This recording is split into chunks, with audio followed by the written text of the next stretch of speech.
Aula Cultural Loyola ECA, un espacio de encuentro que va contigo.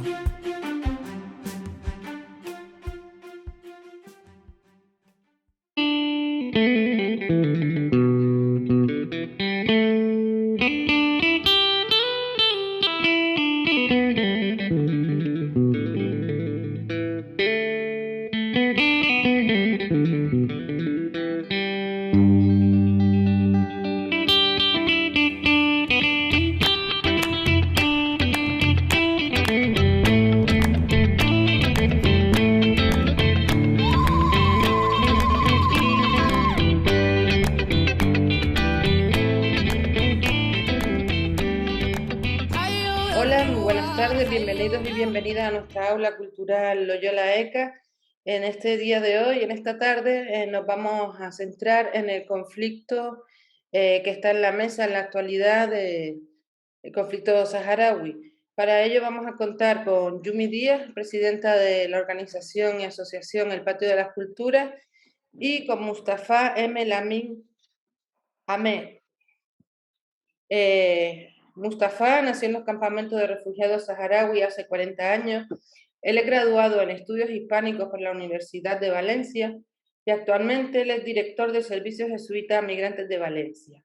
Él es socio de SEMUR, Asociación de Saharauis en Valencia, y ha escrito diversos artículos sobre el Sáhara, migración, cultura, y ha coordinado un monográfico sobre el conflicto saharaui y la cultura de la resistencia en el año 2016. Sin más preámbulos y con este tema bastante interesante y en la actualidad, le damos paso a nuestros invitados. A todas y a todos, pues muchísimas gracias al Aula Loyola ECA por esta oportunidad de compartir sobre este tema que nos toca a todos, y en especial a los que residimos aquí en Canarias, y bueno, con el gusto de poder conversar con Mustafa sobre este tema que, repito, nos toca a todos de manera muy especial. Muchas gracias por su amable invitación. Siempre es un honor compartir espacio y reflexión con personas que han estado tan atentas y sensibles al drama que vive el pueblo saharaui desde hace 47 años. Bueno, pues estoy a su disposición para todas aquellas cuestiones que consideren formular. Pues bueno, Mustafa, la pregunta que te voy a hacer creo que es la que ahora mismo es la más fuerte, la más difícil y la que más duele, por decir así, y la que más es la palabra que más se está usando. Esta acción del presidente de España, de Pedro Sánchez, del PSOE, están diciendo que es una nueva traición al pueblo de saharaui. ¿Qué opinión tenés de eso? El que él haya apoyado esta propuesta unilateral de Marruecos de que el Sáhara sea una autonomía, realmente tenga una autonomía con Marruecos y no sea un país independiente. ¿Qué opinión tenés de ello? Pedro Sánchez lo que ha hecho y sobre todo lo que ha dicho esta mañana cuando en la tribuna del Congreso de los Diputados dijo: esta decisión yo la tomé. Eso, por un lado, nos habla de alguien con demasiada seguridad en sí mismo, pero a la vez de alguien que puede llegar a ser extremadamente peligroso. Por una sencilla razón: si un presidente afirma, como lo ha hecho Sánchez, que es él quien ha tomado esa decisión sin consultar, sin reflexionar con sus socios de gobierno, solo es un rasgo habitual en tiranos o aficionados a tiranos, como Donald Trump, que también hizo lo mismo. Entonces, esta medida tan reaccionaria que ha tomado el presidente Sánchez habla mal del presidente Sánchez, en primer lugar, deja en muy mal lugar a España y sobre todo le deja una herencia muy, muy pesada al siguiente gobierno que venga. Hay que recordar que esto es una culminación de algo que ya hizo el franquismo, lo hizo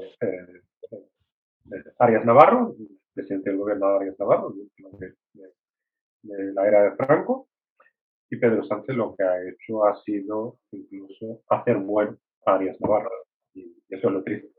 La actuación de Pedro Sánchez es digna de Luis XVI, l'État c'est moi, es decir, el Estado soy yo, y así es como ha actuado y así es como lo está reflejando públicamente. Exacto. Pues la verdad que sí. No, yo creo que la mayoría de las personas no nos damos cuenta de la sutileza de esas declaraciones en realidad, de que exactamente, suena muy autocrático, de verdad. El jefe del Frente Polisario en España, Abdullah Hassabi, en unas declaraciones dijo que esta nueva decisión de Pedro Sánchez en realidad es una opinión más bien de él, pero que en temas legales o en cuestiones legales en realidad no afecta porque no se ajusta al derecho internacional. ¿Esto cómo se explica, Mustafa? ¿Por qué esto, digamos que no se ajusta al derecho internacional, las declaraciones del presidente de España? Lo mismo que la carta que envió el gobierno de Arias Navarro en febrero de 1975. No se ajustaba al derecho internacional el hecho de que España pretendiera en su momento transferir la soberanía del territorio y la administración del territorio a Marruecos y a Mauritania sin consultar previamente al pueblo saharaui. Y esa no fue aceptada por Naciones Unidas. Y esto igualmente no va a ser aceptado por Naciones Unidas. Hay que insistir en dos cosas. Bueno, en primer lugar, yo tengo que reconocer que no soy jurista, pero al menos me documento de vez en cuando. El artículo 2 o 3 de la Carta Fundacional de las Naciones Unidas, que se aprobó en el año 1945, habla de el derecho de los pueblos colonizados a la autodeterminación e independencia. Todos los pueblos que hayan sido sometidos a la colonización. Eso es lo que permitió las independencias de la mayoría de los países asiáticos y africanos que en ese momento todavía estaban bajo regímenes coloniales, en su mayoría europeos. Y dos, otra resolución del Consejo de Seguridad del año 60 que viene a desarrollar ese artículo que insistía en lo mismo, en el que todos los pueblos colonizados tienen derecho a la autodeterminación e independencia. Estos dos documentos legales que son la esencia misma de las Naciones Unidas. Es lo que ha permitido pasar de un mundo enfrentado, un mundo en el que era más parecido a una selva, en la que, bueno, pues el felino que tiene mejor garra es el que se apodera de mayor terreno. Entonces, el mundo aceptó en ese momento empezar a regirse por consenso y caminar o resolver los conflictos con métodos pacíficos y no a imponer. Sí, lo que hace Pedro Sánchez, que es una declaración de intenciones, bueno, pues como una carta pseudo-romántica que le envía al rey de Marruecos, al rey marroquí, para decirle, bueno, pues nosotros nos vamos a portar bien, ustedes pórtense bien. No cambia la naturaleza jurídica del territorio, porque Pedro Sánchez por sí mismo no puede tomar esa decisión de forma unilateral, ni él ni nadie. Si no se consulta al pueblo saharaui, muy difícilmente la situación cambie. Ahora bien, ¿qué repercusiones tiene eso? Bueno, pues no hay que ignorar que España tiene una responsabilidad particular en este conflicto. Es la potencia administradora, según Naciones Unidas, en primer lugar. En segundo lugar, hubo una convivencia durante muchos años entre los españoles y los saharauis dentro del territorio y los canarios especialmente, las Canarias especialmente. Y tres, la política de Estado, lo que ha hecho, la política exterior sobre todo, lo que ha hecho Pedro Sánchez ha sido minarla por completo. Es decir, dinamitar una forma de hacer política que para nosotros era demasiado conformista, pero ahora dejó de ser conformista para ser hostil. Y es verdad que esto parte de políticas de partido. El Partido Socialista, tristemente, en el tiempo a esta parte, se convirtió en el principal aliado del gobierno marroquí. Quien mayor lavado de imagen suele hacer para contentar al régimen marroquí es el Partido Socialista. Otra cosa que dijo Abdullah, y que me parece muy interesante también, es que lo que hizo fue sucumbir al chantaje y pagar un peaje para que Marruecos siga controlando la inmigración. Ustedes me pueden interrumpir cuando quieran. Dos cosas ahí. Muy acertada esa observación de Abdullah, y también pone de relieve algo muy importante, y es que Marruecos no controla la inmigración, Marruecos utiliza la inmigración, que es diferente. Este fin de semana han llegado 300 personas a las Islas Canarias. Este fin de semana solo ha pasado una semana de la carta. En su mayoría partían de aguas del Sáhara Occidental y llegaron a las Islas Canarias. ¿Dónde ha quedado esa colaboración para impedir la inmigración? Esa es una de las preguntas que el ciudadano y la ciudadana tienen que hacerse. Y cuidado también con el lenguaje, porque ellos dicen, bueno, pues entendemos que Marruecos se enfade porque hayamos acogido al líder del Frente Polisario. Bien, Marruecos lo que hizo, y además lo confesó después, que eso no lo hacía porque el líder del Polisario estuviera hospitalizado, que además es ciudadano español. Lo hacía porque no le gustaba la postura de España sobre el Sáhara Occidental. Y lo confesó a los 2 o 3 días de lo que ocurrió tristemente en Ceuta, con esa avalancha animada e instigada por el régimen marroquí, y con la que puso en peligro las vidas de 10.000 personas. Esto lo hace el régimen marroquí y es una reacción natural a la política. Es decir, se intenta siempre encontrarle algún tipo de explicación al comportamiento marroquí. Meses después, el presidente de Bielorrusia puso en la frontera con la Unión Europea a miles de refugiados sirios. Entonces, todo el mundo hablaba de guerra híbrida. Es decir, ¿dónde está la medida? ¿Dónde está la medida de aquí? Es decir, ¿cómo? Lo que hace Marruecos es una reacción natural. Pero si lo hace Bielorrusia, no, eso es una guerra híbrida. Quiere invadir a la Unión Europea. Bueno, aclarémonos. Vamos a tener un mensaje al menos mínimamente coherente para que no convertamos en natural un comportamiento que es reprobable. Y es lo que ha estado haciendo Marruecos hasta ahora. Pues sí, la verdad que hay que cuidar la terminología, porque al final uno puede terminar blanqueando o, entre comillas, dejando inocente a quienes de verdad son los culpables de esta situación. Franco en 1958 ahora convirtió por decreto el Sáhara en provincia española, ¿no? Y a partir de allí, aunque el Sáhara tiene una historia muchísimo más larga, es un pueblo, una nación entera, pero empezaron a emitir DNI españoles para los saharauis, eran españoles. ¿Cómo se siente una persona que de repente se encuentra que dejó de ser español y dónde está ahora? ¿Cuál siente que es su patria? Porque hay países que no reconocen en realidad al Sáhara como un país independiente. ¿Y cómo se siente una persona saharaui ante esta situación? Lo que hizo Franco fue una medida, en todo caso, para un poco dar una respuesta esquiva a lo que la ONU demandaba a todos los países que ingresaban en Naciones Unidas. España ingresó en Naciones Unidas en el año 55. 3 años después, el gobierno del general Franco convirtió el territorio saharaui en la provincia de 53. Con lo cual, ya le daba pues, documentación de españoles de origen a todos los saharauis que vivían ahí. Pero anteriormente ya tenían el DNI. Nosotros conservamos el pasaporte de mi bisabuelo del año 37. Un pasaporte 37, 1937.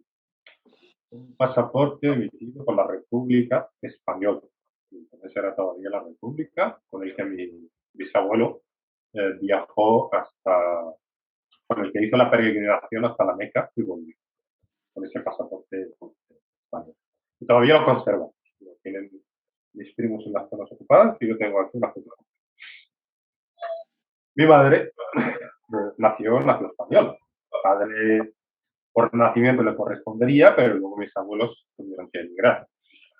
Los que nacimos en los campamentos de refugiados, bueno, pues nacimos saharauis, nacimos en esa libertad del desierto y bueno, pues nunca nos hemos sentido como alguien marginado hasta que tuvimos que salir de ahí, desde la marginación, la discriminación. Pues de la discriminación administrativa la empezamos a vivir y tuvimos que venir a España, pues yo por ejemplo a principios de este siglo, vine aquí y ahí vi los problemas que tenía como saharaui, que estaba prácticamente ninguneado por todas partes. Hay un maltrato administrativo, lo he sufrido yo, lo ha sufrido mi esposa, por toda mi hija no, pero muchas personas de mi entorno lo han estado sufriendo. Prácticamente casi todos hemos tenido que solicitar el estatuto de apátrida, porque nosotros para salir de los campamentos, afortunadamente contamos con la generosidad del pueblo argelino. Nos otorga un pasaporte, es como un título de viaje, es un pasaporte argelino, pero para ciudadanos no argelinos. Es específico para ciudadanos saharauis. Esto es algo natural, es algo habitual. También en la República Árabe Siria había pasaportes sirios para refugiados palestinos. Y en su día, Argentina emitía también pasaportes argentinos para no argentinos. Y en este caso eran todos españoles, aquellos que se beneficiaban de sus pasaportes. Por ejemplo, yendo hacia el campo de la filología, fue Américo Castro. Américo Castro, un gran filólogo, que tuvo durante mucho tiempo, antes de volver a España, porque estaba exiliado en Argentina, tuvo un pasaporte argentino para no argentinos. Quiero decir que no es una anomalía. ¿Qué ocurre? Que aquí no lo entendían y te decían, pero si es argelino, digo, no, soy argelino, soy saharaui. La Argelia lo que me da es un título de viaje, generosamente, con el que me da acceso al derecho a viajar. Es otro derecho que recoge la Declaración Universal de los Derechos Humanos. Pero no soy ciudadano argelino. Pero aquí los funcionarios ni lo entendían, ni la administración lo admitía. Hubo que pelear mucho para que finalmente España entendiera la situación de quienes nacimos en los campamentos de refugiados, quienes, bueno, pues por muchas circunstancias no pudimos acceder a la nacionalidad española a través de nuestros padres, y no tuvo más remedio que aceptar la documentación que emite la República Árabe Saharaui Democrática, los certificados de nacimiento, los certificados de antecedentes penales que te exigen para acceder a la nacionalidad. A mí la primera solicitud me la denegaron y luego en el recurso reconocieron que cometieron un error denegándome. Es decir, lo que retrasó un poco, 6 meses más, el acceso a la nacionalidad española. Son cosas que vivimos y que muchas veces nos cuesta hacer entender y a la gente le cuesta entender. Alguien que viene natural del Perú o del Ecuador o de Bolivia, pues viene con su pasaporte boliviano, con su DNI boliviano y no tiene ningún inconveniente, no tiene que dar ninguna explicación. Yo, si aquí voy al consulado argelino, el consulado argelino, pues, tienes las puertas abiertas y eres más que bienvenido. Me daréis mil abrazos. Pero aquí quien te representa es la delegación la delegación saharaui, la delegación del Frente Polisario aquí. Y esa es nuestra situación, la mía y la de mil. Ahora mismo, pues la única solución posible es el estatuto de apatria que están teniendo muchos saharauis, entre ellos mis hermanos. Sí, es cierto lo que decís. Yo soy paraguaya y claro, es lo que decís. Del otro lado del Atlántico, a nosotros nos cuesta entender toda esta problemática, porque ya sabes que los medios de comunicación mantienen en un silencio mediático todo lo que tenga que ver con el Sáhara. Poco o nada es lo que se sabe y lo que se sabe pues ya viene todo censurado. Y desde el principio esto estuvo mal, ¿no? En cuanto a los acuerdos de Madrid, ¿verdad? Los acuerdos de Madrid, creo que estamos de acuerdo que son y fueron totalmente ilegales, ni siquiera fueron publicados en el BOE.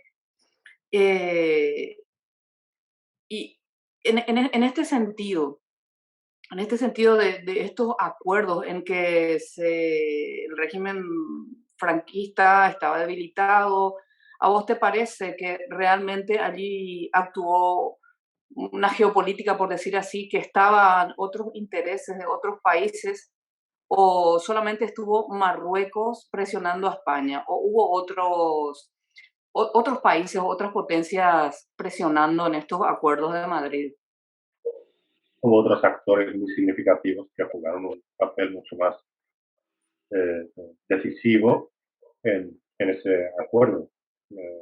Los papeles desclasificados de la CIA de entonces revelaban que quien más trabajó para que se llegara a esos acuerdos, para que fuera repartido el territorio entre Marruecos y Mauritania fue Juan Carlos I. Bueno, entonces era el príncipe Juan Carlos.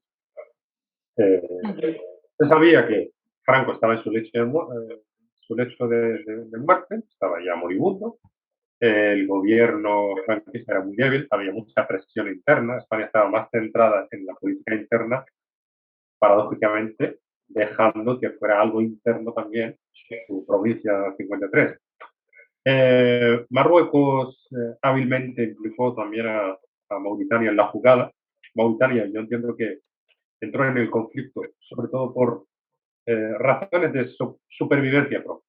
Supervivencia porque no hay que olvidar que Marruecos reivindicó el territorio mauritano como si fuera propio durante los primeros 10 años de la independencia de Mauritania.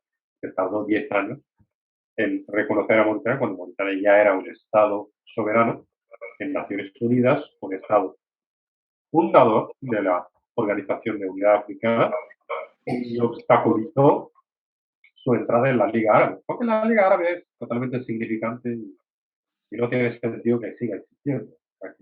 Es que es un club de ricachones y corruptos. Bueno, quien más papel decisivo jugó fue Kissinger y la administración norteamericana, que fue quien diseñó las medidas de presión sobre el gobierno franquista. Y esas medidas, la principal fue la de idear la Marcha Verde. La Marcha Verde es una invasión civil para recuperar los territorios. Con la financiación de los países del Golfo, que son monarquías absolutistas totalmente homologables al régimen marroquí. Y el régimen marroquí hizo causa en el Sáhara Occidental también para distraer a su ejército. No hay que olvidar que en el segundo sufrió dos atentados, dos intentos de golpe. Ambos fracasaron y las represalias fueron enormes. Entonces, para alejar la mirada del ejército de la naturaleza del Estado, pues lo tiene entretenido en el Sáhara Occidental, en el territorio occidental. Y luego también por razones económicas, por los recursos naturales que tiene el Sáhara Occidental, fosfatos, pesca, Bueno, eso beneficiaba tanto a Marruecos como a Italia, pero sobre todo iba a beneficiar a España, pero Marruecos nunca respeta lo que firma, menos todavía va a respetar algo que no haya firmado, como la carta de Pedro Sánchez, ¿no? El principal actor ahí fue Estados Unidos, tristemente, triste y erróneamente, Occidente situó en el lado equivocado a los saharauis, pensando que eran eh, del bando soviético y los saharauis lejos estaban de ese bando. Simplemente pues daban la bienvenida a quien quisiera apoyarlo. De hecho, la mayoría de los países latinoamericanos que han reconocido la República Saharaui lo hicieron durante los periodos de gobiernos de derecha, no de los gobiernos de izquierda.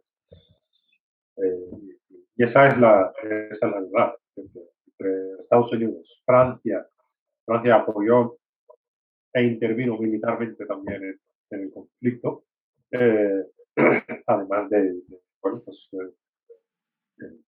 posteriormente, pues, la España de Felipe González, que se implicó en el apoyo al régimen marroquí durante los últimos años de guerra entre las dos partes del conflicto. Tristemente fuimos víctimas de la Guerra Fría y un poco la miopía de muchos estados que solo miraban a corto plazo, ¿no? Es decir, el difunto diplomático saharaui Bukhari Ahmed, que en paz descanse, decía en un artículo del diario El País que bueno, ese occidente lo que vio, lo que ven nosotros es como si fuéramos algo de Marruecos, cuando en realidad nosotros compartimos con las grandes naciones y las pequeñas naciones del mundo árabe, del norte de África, lo mismo que comparten Costa Rica y Honduras con el Perú y con México. Simplemente por ser naciones grandes y por hablar la misma lengua, pues comparten esos vínculos. Nada más. Y Occidente nos venía como si fuéramos un apéndice más de algunas potencias de Occidente, de Marruecos. Y por eso ese apoyo tan decidido a Marruecos, y también porque Marruecos supo jugar muy bien la carta mediática eh, y supo un poco trasladar una imagen de los saharauis en función de la coyuntura.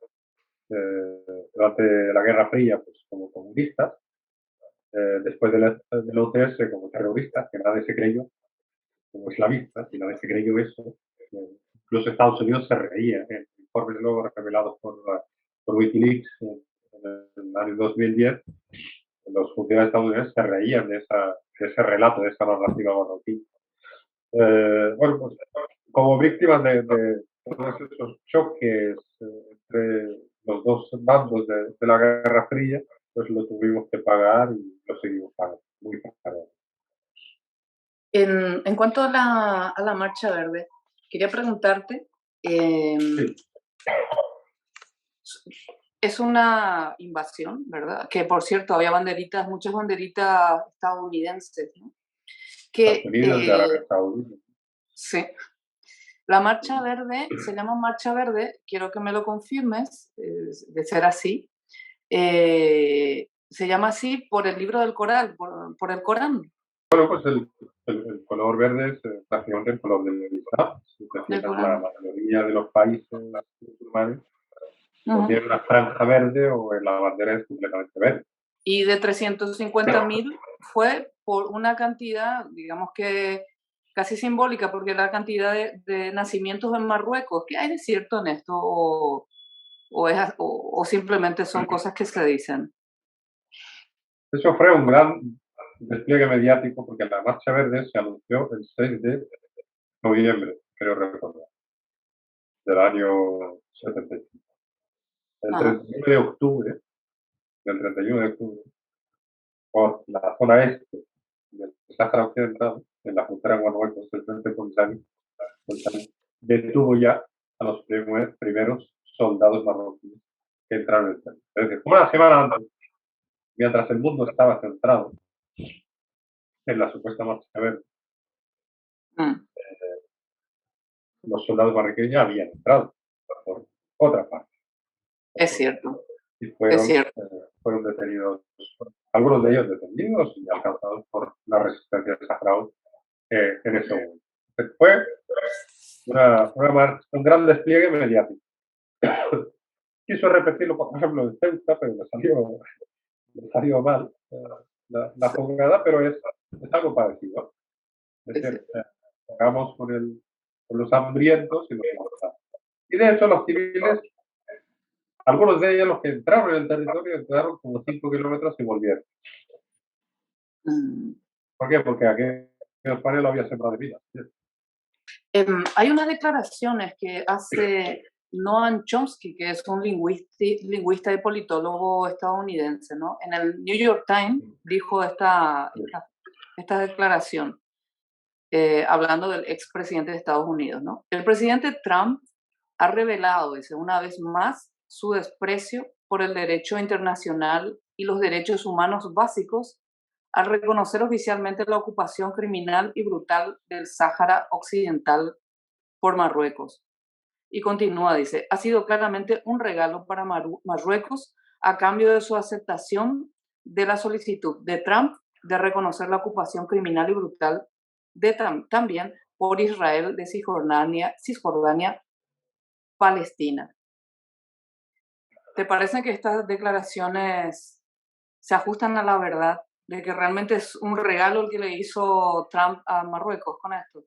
Fue un intercambio de cromos, básicamente, en eso consistió. Chomsky acierta, y en eso ya había acertado en un ensayo del año 2000, creo que era del 2005, un ensayo Estados Fallidos, en el que un poco hablaba de aquellos estados que, para los cuales cumplir el derecho internacional es algo opcional.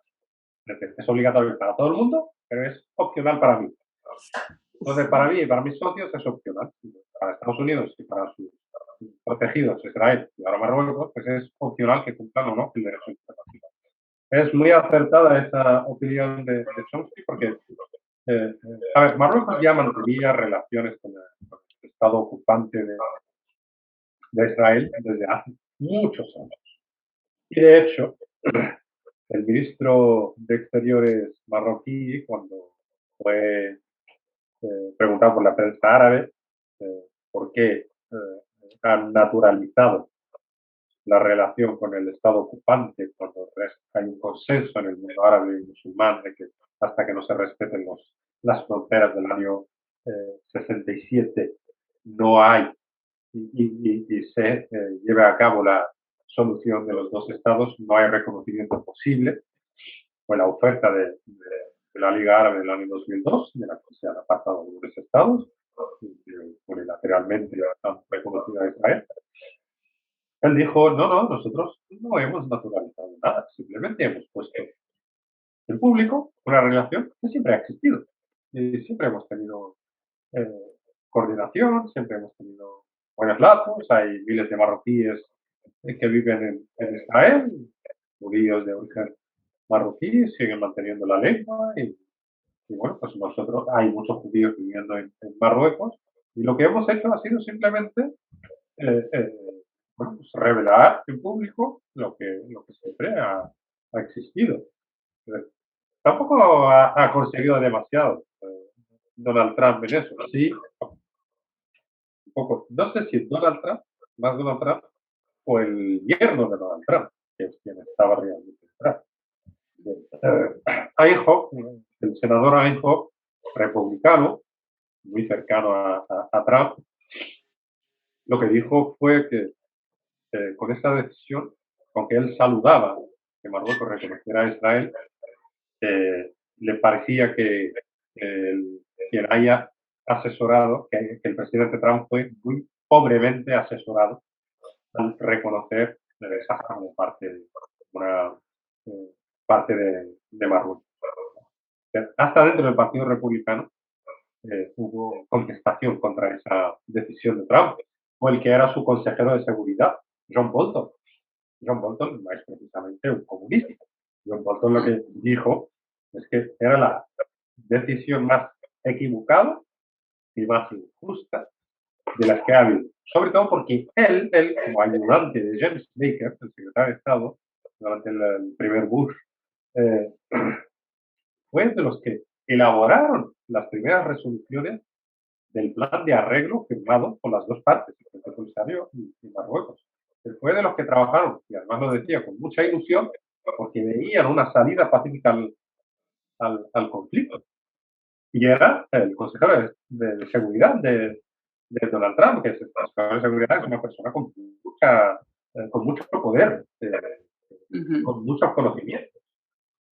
Y reveló también otra cosa en un artículo que él publicó en Foreign Policy, John Bolton, y decía que en la conversación que tuvieron en la Casa Blanca, en el despacho oval de Trump, el senador Inhofe y él mismo, John Bolton, Inhofe le insistió en la necesidad de impulsar el apoyo al proceso de descolonización del Sáhara Occidental. Y Trump le dijo, ¿y dónde estáis? Jamás en mi vida había oído del Sáhara Occidental. Entonces Inhofe le dijo, bueno, igual usted no es el presidente, pero yo sí que sí. Entonces vino a recordárselo de una conversación anterior, es decir, Trump, businessman, como se dice en inglés, y simplemente pues con esto jugaba al Monopoly y a ver cómo beneficio a Israel de algún modo. Pero hubo una cumbre este fin de semana en Israel de todos los países que han naturalizado sus relaciones con Marruecos y ha sido como la vergüenza del siglo para el pueblo palestino, más incluso que para el pueblo saharaui. Y al final John Bolton escribió hasta un libro de todo ello, la habitación donde sucedió. Importante. Este señor Abdullah Hassabi dijo, el jefe del Frente Polisario en España, dijo en cuanto, por ejemplo, a las violaciones de los derechos humanos, que Marruecos, pues, podría ser un libro o una biblioteca entera, en ese sentido, en cuanto a violaciones de los derechos humanos con el pueblo saharaui, por ejemplo, el tema de Sultana Haye y, bueno, y tantas otras personas que están sufriendo este tipo de violaciones. Esto no para, Mustafa, sigue en todas las medidas, con todas las personas. ¿Cómo valoras la resiliencia de tu pueblo ante tantas violaciones, ante tanta injusticia? ¿Cómo aguanta el pueblo saharaui? El pueblo saharaui tiene por delante un reto, que es el reto de la existencia. Tenemos que seguir existiendo. Y da igual lo poderoso que sea el enemigo, da igual las vidas que pueda aplastar, da igual las mujeres que pueda violar, da igual los hombres y los niños que pueda asesinar, mientras haya un solo saharaui vivo y un solo soldado marroquí en el Sáhara, seguiremos resistiendo y seguiremos luchando por nuestro derecho a la existencia. Y esa es la máxima con la que seguimos aguantando hasta aquí. Si estamos aquí es porque hay un pueblo determinado a seguir luchando hasta que se respeten sus derechos. No aceptamos ser una moneda de cambio ni un peón dentro del tablero de la realpolitik, que es la forma más inmoral de ignorar los derechos de los agredidos. Las violaciones que ocurren no son nuevas. Todavía hay 500 desaparecidos de los años 70. Hay un informe muy bueno de las víctimas de derechos humanos que yo trabajé, además en ese artículo, el artículo que publiqué en el monográfico, que es parte de un trabajo hecho por la Universidad del País Vasco, que recoge los testimonios de las víctimas de las desapariciones forzosas durante la era de Hassan Sulaimán, incluso la era del rey, que llegó como joven, renovador. Ese libro es un volumen con 2 tomos. Se se titula El oasis de la memoria. Un poco, tú, Yumi, que has dicho que eres del Paraguay, pues igual por vecindad sí que te suena, que no está tan cerca. El informe Nunca Más de Ernesto Sábato Sí, sí, sí. recogía un poco las barbaridades de la dictadura de Videla y otros informes que se elaboraron también en Chile y en otros países de la región. Todas esas víctimas de la Operación Cóndor en esos años bueno, pues, de aquellos dictadores y tiranos nacidos en la Escuela de las Américas y que se dedicaban a masacrar a civiles en el Cono Sur, pues se quedan como meros aficionados si nos comparamos con lo que le pasó al pueblo saharaui. Han intentado eliminarnos. De hecho, mi artículo, si lo buscas, eh, el título es una cita del testimonio de una persona. Creo recordar que dicen, nos llevaron a morir ahí. Porque en una de las prisiones secretas, la última a la que los trasladaron, en Mangura, la torre de Mangura, Palacio Mangura, el formulario que rellena el centinela que recibe a los presos que entran, tenía varias casillas, pues el nombre, apellidos, fecha de nacimiento, fecha de ingreso y la siguiente es fecha de defunción.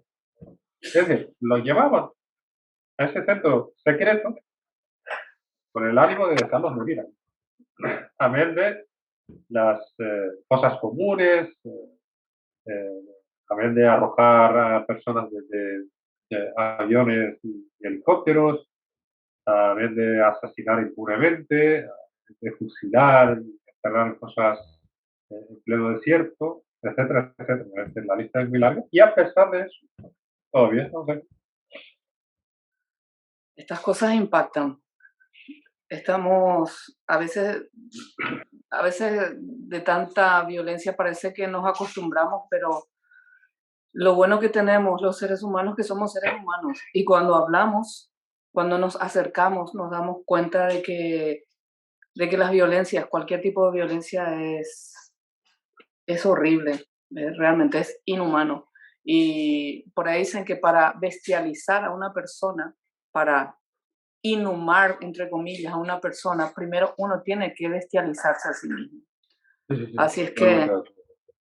debe ser eso terrible, terrible. Sí, el nunca más, ojalá. Paraguay también tiene su nunca más. Pero Y sí, creo que tenemos que escribir el nunca más del Sáhara, ¿verdad? Tenemos que escribir. Me quedé con una frase tuya, Mustafa, que me impactó muchísimo, la de tenemos que seguir existiendo. Tenemos que seguir existiendo. Y en ese sentido, ¿cómo valorás el tema del derecho a la legítima defensa ahora en este mundo que estamos, en esta realidad que estamos viviendo ahora, que hay una guerra en Ucrania y que se le está dando muchísima publicidad mediática y en donde todo el mundo está de acuerdo con esa legítima defensa del pueblo ucraniano y sin embargo no vemos al mundo volcado en el Sáhara diciendo ellos tienen el derecho a su legítima defensa. A veces hasta son criminalizados, son tratados a veces hasta de terroristas, ¿no? ¿Cómo, cómo valoras este momento en el que están ustedes en este conflicto y hay otro pueblo ahí también que está sufriendo un conflicto y sin embargo acá el trato es distinto, con el Sáhara es distinto? no les ha dado tiempo a ver la intervención de Pedro Quevedo hoy en la tribuna del Congreso de Nueva Canaria, la diputada de Nueva Canaria. Sí, sí, sí. Pero delante del presidente del gobierno, señor presidente del gobierno, en el Sáhara Occidental hay una guerra desde el inicio del año 2000. Después de la ruptura del alto del fuego por parte de Marruecos, el pueblo saharaui decidió retomar las armas. Lo ha reconocido el secretario general de Naciones Unidas en su último informe en el año 2022, en octubre del 2021. Es verdad que no se entiende. Yo soy el primero en apoyar el derecho del pueblo ucraniano a defenderse de esta agresión. en donde trabajo, en la Universidad. Diariamente trabajamos con personas ucranianas. Antes Rita, en la presentación, pues me preguntaba si seguía ocupándome de la parte de orientación social. Por el cargo ahora no puedo, pero antes era el que recibía a mucha gente ucraniana. Pero fíjate que los ucranianos que llegaron en el 2014 y en el 2015 y eran totalmente ignorados y cuyas solicitudes prácticamente se dilataban tanto en el tiempo y luego eran rechazadas, nosotros pusimos la voz de alarma en el NAVI 2015. Entonces todavía no estaba el Servicio de Presión de Migrantes, ni José María Segura había llegado todavía. Pusimos la voz de la alarma de que no hay que olvidar a las personas ucranianas que vienen huyendo de una guerra. Ahora tenemos que decir que no hay que olvidar a las personas sirias, a las personas de Yemen, a los yemeníes, y que no se olvida al pueblo saharaui. Y también esto revela una asimetría. Oye, si el bloque, que ahora volvemos a los bloques de la guerra civil, de Occidente, la OTAN, decide que es oportuno suministrar armamento a la resistencia ucraniana, yo firmo. Porque el pueblo ucraniano tiene el legítimo derecho a imponer su voluntad sobre su tierra. Es decir, ningún ucraniano tiene que abandonar Ucrania, porque no se nos permite a los saharauis recuperar nuestra tierra, porque no nos apoyan a nosotros, porque hay unos pueblos de primera y otros de segunda, o porque el agresor es Putin.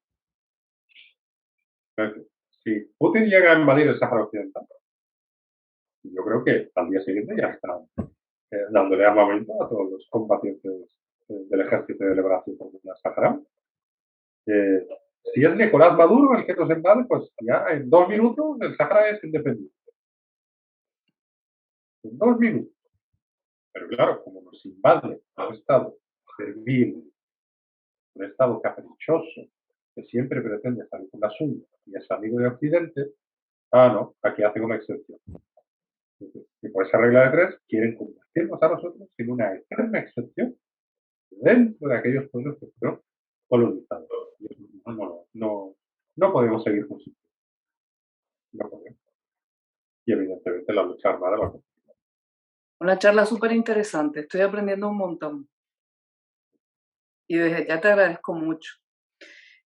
El Sáhara sigue siendo un territorio en espera, digamos que de descolonización, ¿no? Y España sigue siendo una potencia administradora para la ONU y para todas las personas de buena voluntad que creemos en la justicia. Y Felipe González, antes de ser presidente, había dicho aquel discurso hasta la victoria final, la primera traición, hasta el entonces príncipe Juan Carlos estuvo también en la zona, ¿no? Luego ya con Felipe, que Felipe González hasta tiene una mansión regalada, dicen por allí. Luego siguió con Zapatero ya, y ahora mismo Zapatero apoyó la decisión de Pedro Sánchez. ¿Vos crees que este cambio, bueno, en realidad no es un cambio drástico en la política exterior de España, pero ¿vos crees que esto va a volver a tener buen cauce, digamos que, o esto ya no retrocede? ¿España se va a quedar en esa postura o crees que se puede llegar a un acuerdo otra vez con España, digamos? La hipoteca que le dejan al gobierno al siguiente gobierno es tan pesada que es muy difícil el margen de maniobra para volver al sentido común. Aquí tenemos a 2 señores y medio, Zapatero, Felipe González primero, Zapatero y Sánchez, que en muy poco tiempo vino. A ver, del Partido Socialista yo siempre lo he dicho, el Partido Socialista desde hace mucho tiempo se convirtió en un partido hostil políticamente al pueblo saharaui. Ellos siempre sacan la carta o el comodín de la ayuda humanitaria. O sea, como dato, recibimos más ayuda humanitaria en Italia que en España. a nivel de gobierno. A nivel de comunidades, pues, evidentemente España es el primero. Pueblos, municipios, comunidades autónomas, cabildos, allá en las Islas Canarias. Una de las cosas que alegó Zapatero, o argumentó estos días, es que esto es lo mejor para el pueblo saharaui. A Zapatero hay que darle un mérito, que yo creo que muy acertado, que fue aprobar la ley de violencia contra la mujer, ¿no? Contra la violencia de género. Que fue una ley muy oportuna y se anticipó, y, bueno, llegó un poquito tarde, pero gracias a esa ley se estableció un censo, se empieza un poco a dar cifras y nombres de esas víctimas de violencia. Zapatero dijo que la autonomía es lo mejor para los saharauis. Es decir, se ha arrogado él el derecho a hablar en nombre de los saharauis. Me gustaría saber si Zapatero miraría a una víctima de violencia de género y le diría, oye, es que él te pega porque te quita, o te pega por tu bien. No creo que pueda hacerlo. Marruecos diariamente está maltratando al pueblo saharaui. La autonomía es por nuestro bien. No creo. Y de hecho, no es por nuestro bien. Es simplemente para que una monarquía absolutista que está a 14 kilómetros de España se mantenga. No hay otra explicación posible. Es decir, el trono en Marruecos, como dijo el difunto Mohamed Ahmed, ató su supervivencia al botín del Sáhara Occidental. Sabe que si el Sáhara Occidental ya no tiene razón de ser, dejará de existir. Bueno, estos mandatos de la política exterior hipotecan al siguiente que venga, y la herencia recibida va a ser demasiado pesada para que pueda tener margen de maniobra. Pero la principal consecuencia es que ha convertido a España en parte del problema y no un imposible actor que solucionaría el problema. Por mucho que intenten imponerlo en los textos legales de la ONU, por mucho que traten de jugar con la semántica, como el cuento este de la solución mutuamente aceptable con las dos partes, hay otros actores en el Consejo de Seguridad de la ONU, de Naciones Unidas. Y hay miembros permanentes que en la última resolución se abstuvieron, porque no estaban de acuerdo con los términos en los que se había la primera vez en la historia desde que el conflicto es tratado en Naciones Unidas, en la que un miembro se abstiene de votar. Bueno, en este caso fueron tres. Estados Unidos por sí mismo no puede imponer una solución. Y España menos todavía, porque España ya es irrelevante en el conflicto. ¿Quién es España ahora mismo? España tenía una autoridad moral, una voz histórica, pero en lugar de hacer lo que hizo Portugal en Timor Oriental, pues optó por, primero, callarse y decir, no, yo me mantengo neutral. Es mentira, nunca se mantuvo neutral. Bajo cuenta siempre trabajó por Marruecos. Y la prueba está en los acuerdos de pesca y agrícola que saquean los recursos del Sáhara Occidental. Con la Unión Europea y España pone ahí abogados del Estado para defender a Marruecos, abogados del Estado, que pagan ustedes, que pago yo de mis impuestos aquí en España.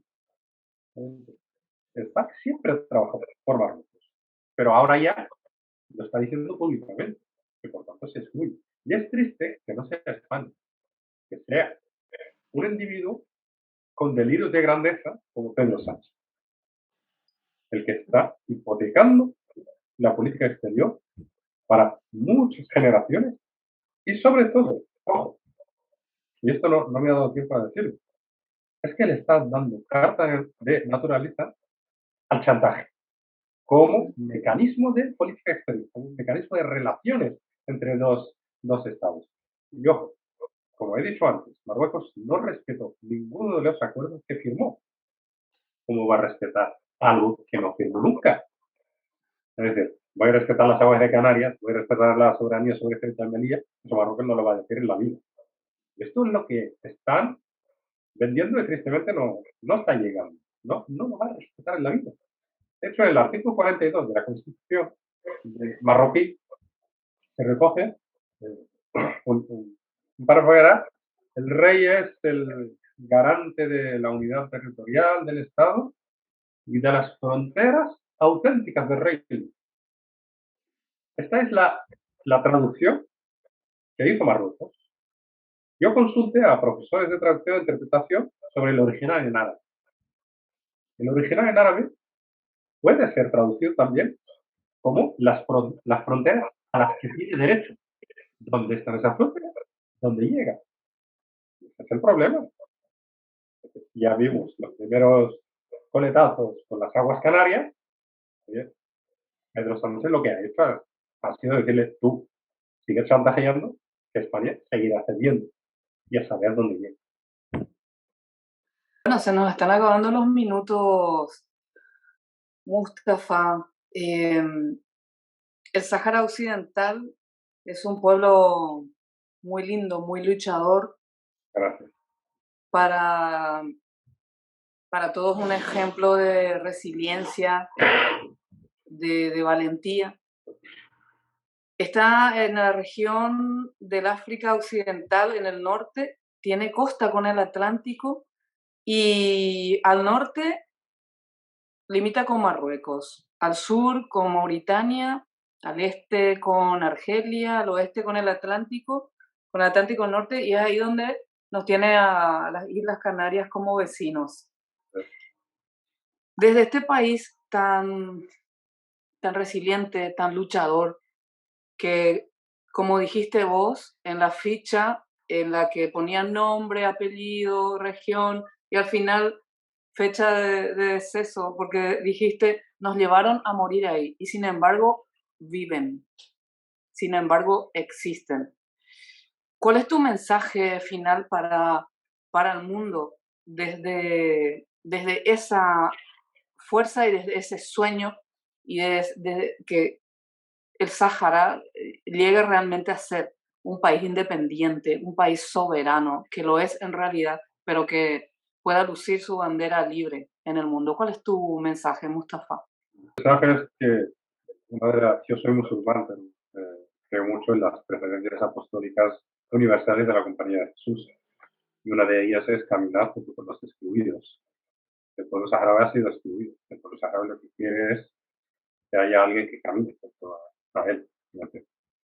Los agredidos, los oprimidos, tienen que tener voz y tienen que ser escuchados. Su palabra tiene que tener presunción de verdad y no tiene que estar cuestionada. A quien hay que cuestionar es al agresor. Es a quien estamos incentivando para que siga agrediendo.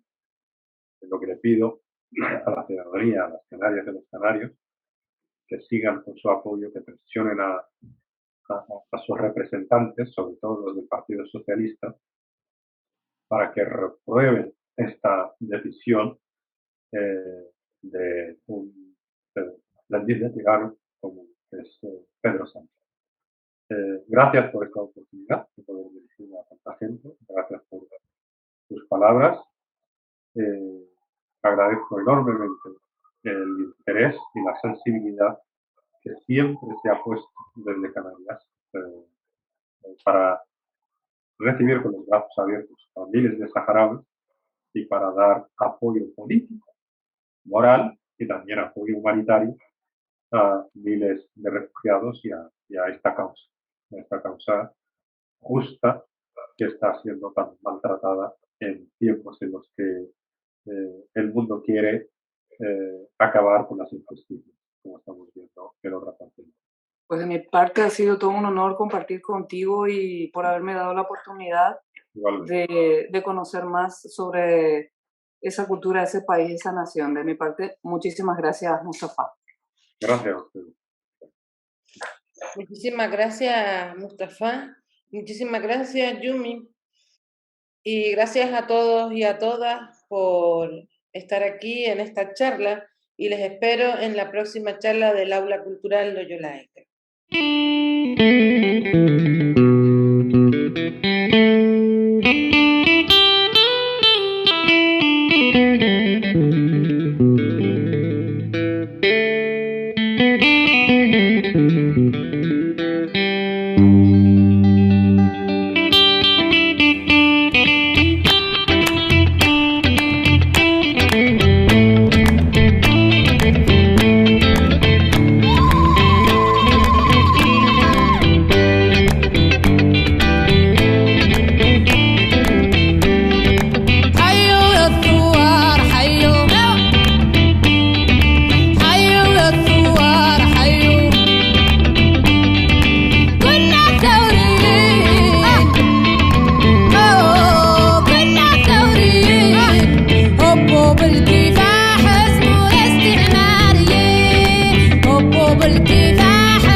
Aula Cultural Loyola ECA.